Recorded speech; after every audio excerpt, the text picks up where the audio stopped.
Hello नमस्ते सबैजनालाई। एउटा एपेन्डिसाइटिस को केस आएको हाम्रो हस्पिटलमा ल हेर्नुस् है सबैजनाले।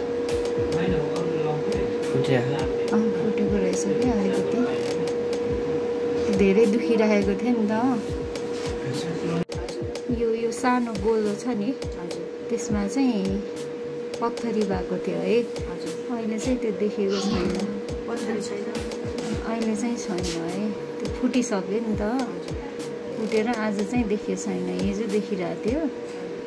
अनि यो फुट्न चाहिँ फुट्यो तर यसको छेउमा चाहिँ वरिपरि बाक्लो भएको छ। यो ओमेन्टम भन्छ। त्यसले चाहिँ रोकिरहेछ तर पनि अलिअलि बाहिरतिर गइरहेछ कि भन्ने शंका हो।